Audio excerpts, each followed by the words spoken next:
Ok, assalamu alaikum jama musidɓe julɓe ka pottal fi gandal hayanakro.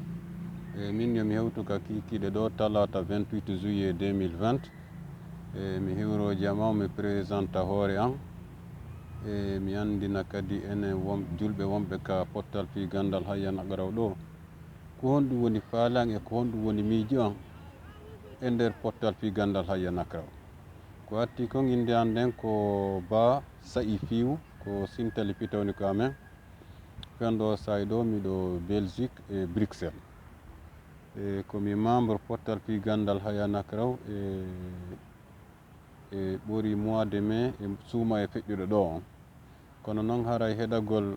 audio ji ceerno Mamma Julde ka pottal fi gandal hayanakro ɗum ɗon mi fuɗɗinoke ɗum ɗon depuis 2017. haray ko woni sabu ɗum ko ceerno ɓooy ɓuri yahi ɓe wowno willagol ɗin audio ji ka plateforme gono inne Tabital Pulaku. Min kay noon miɗo tawa e ɓen ɗon sowno mi heɗo ɗin audio ji e welugol konngol ngol e yewtereji selluɗi ɗin e kelɗuɗi ɗin capti attention an on. Ha on tumanti mi ƴetti numéro wonɓe addude ɓen on manti mi noddi ɓe hawri ko ceerno ɓooy ɓuriya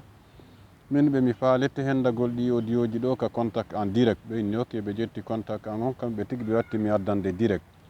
e nder komi jentoto komi faami kadi ko honno organisira ɓay sowno ceerno Mamma Julde yewtay ko honno woniri ha min noye ceerno ɓooy miɗo faala wonugol membre pottal fi gandal hayanakro depuis 2017 ɓe inni ok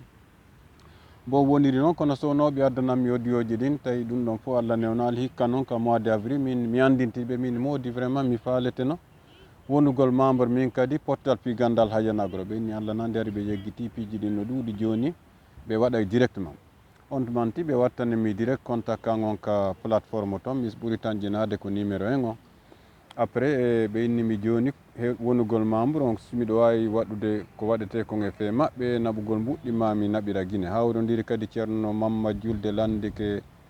addi contact ji goo fi contacté ɓe guine fi ngal ballal ngal ɓe landino ka wallitagol prisonnier ɓe mi ƴetti ɗon numéro goɗɗo e ɓen ɗon mi naɓidir tonki san min yo ɓen ɗo wallan Allah wallimi ɓen ɗo wallimi mi woni membre pottal fi gandal hayanakro joni noon ka raɓɓinɗingol ko honɗum mi waɗiri o audio comme komin noon konko mi faala soumettugol un projet momi nani déjà fi mum hara yen fof wallidir ɗum ɗo yaawa ko en wallidirno heɓiren duɗal e ceerno Mamma Julde mi nani kamɓe tigi ɓe maka toon sayi goo wuyi école no okka juulide no ekka wolano fi école wolano fiiji buyi haray ɗum ɗon fof noon hay hunde newaki mo beesi mi jentike ɗo joni innugol ceerno Mamma Julde jarama duwano ceerno Mamma Julde ɗum koye d' accord par ce que gandal ngal yewtere moƴƴere nden faamu culture général on o moodi dal culture général on ɗum ɗon hiɓe mari konngol poddugol ɓe ko poddi wowrin ko wongol journaliste hara aduna hara kala nanaɗo pulal jentotoɓe faama par ce qu'il a la culture générale il a la belle voix mais enen jooɗiɓe ɗo ɓen wonɓe jentagol ɓe on fulɓe ɓe wiyay kanŋe hittako ɗe jaseteɗon mi sikki haray ɗe weltaniɓe kono eto ɗen ko inneten ko yo Allah okkorɓe juriya lontotoɓe yo Allah okkoren ko lontoɓe mi nanno noon sayi goo ɓe inna ko 1970 ɓe ba donc peut être fen ɗo ko 50 ans sen fijiri ha ñande ceerno Mamma Julde fi mum feƴƴi luttoyɓe ɓaawo ɓay mi anda simi tawete min déjà j'ai 53 ans e luttoyɓe ɓaawo ŋatay honndu inna ko honɗum wonno ɗen huude en etike en jentike ceerno Mamma Julde en etaki wallidiren heɓen ceerno Mamma Julde ɓe janni taalibaɓe ta lontoto ceerno Mamma Julde donc hittinen ko ɓuri yawde ittidiren mbuuɗi ngal duɗal heeɓo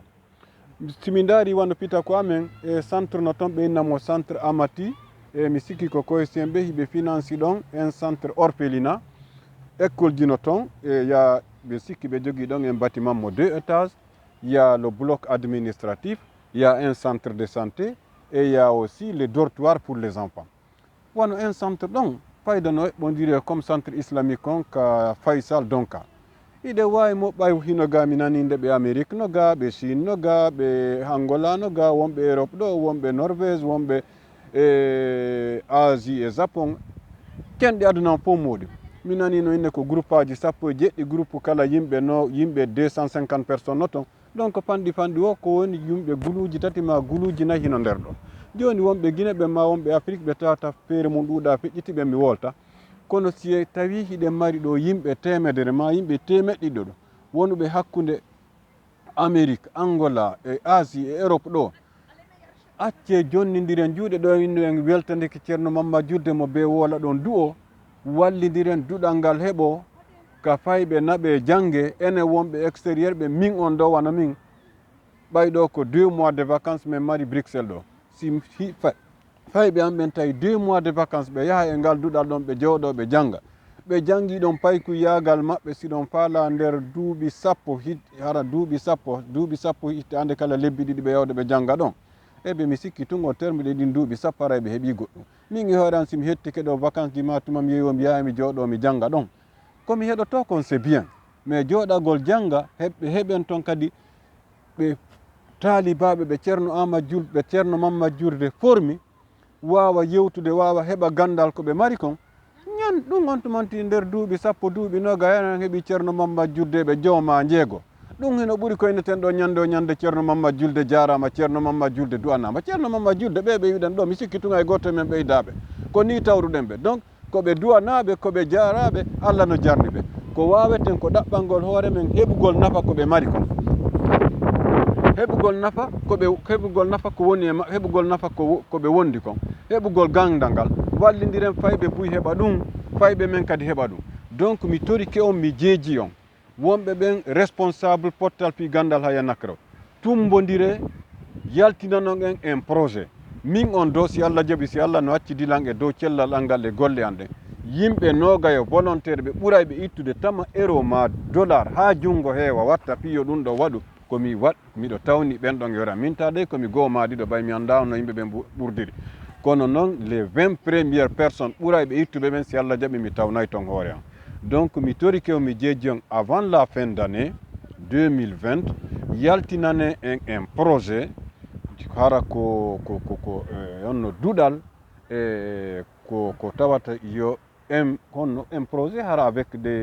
un plan de financement honno tumbere nden heɓoto miɗo yeelino yo taw nden tumbere wonay ka men Fuuta nder to wona Maali woora ma nokkeji toon ɗo eɓe ɗaɓɓan en surtout Maali woora ka maɓɓe aray ko noon kadi ɓuuri newagol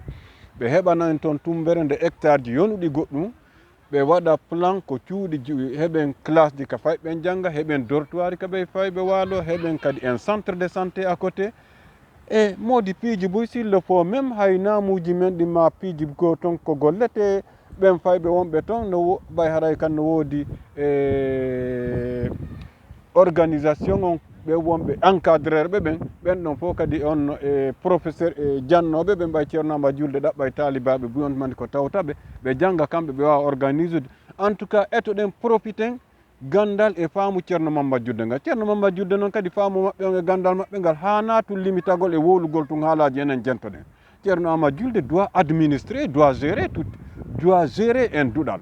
donc haray ko ɗum ɗon mi faala mi toriki on mi jeeji on waɗen ɗum ɗon e hoore soobe ɗo mo be wola ɗo haalaji wuyi fulɓe suusata ittindereede ok a ɓay fulɓe suusata ittude min komi fulɓe ɗo mi dénonce fulɓe suusata ittu joni min no yomi ittu joni wonɓe wolde ɗum ɓe mo beeyo ittu ko yo ɓeeyo ŋaƴƴilo ko wawi ŋaƴƴilade kon waɗen batte no duɗal ceerno Mamma Julde ngal heɓoro haray ko ɗum ɗon min on mi waɗiri o vidéo ɗo miɗo tori jama on mo be innayɓe ɗo weltanike ceerno Mamma Julde wowli ɓayna yen hebbinɗo téléphone ji meɗen e haalaji waɗen duɗal ka mo be men yawata sowa koyɗe mum fiindo ka ceerno Mamma Julde mo be men naɓa fayɓe mum janngoya to e fayɓe gina yen buy ya jowɗo jangga ɗon hara e nder duuɓi sappo ɗe mari taalibaɓe sappo fotayɓe ma ɓattotoɓe ceerno Mamma Julde ko ɗum ɗon ɓuuri e moƴƴalngol haray ko ɗum mi waɗiri o audio ko andingol toragol jama o jeeja ɗum noon ɗo yen inno ɗo e weltanike ɓe jarama no waɗi ni no wattitiri ni waɗen ɗum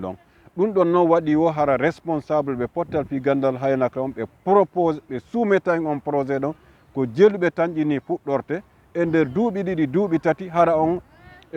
hara ngal duɗal ɗon darike hara cuuɗi salle de classe ji ɗin heɓen au moins minimum 12 salles de classe de la première année sinon non 24 salles de classe hara première année 2 deuxième année 2 troisième année jusqu'à terminal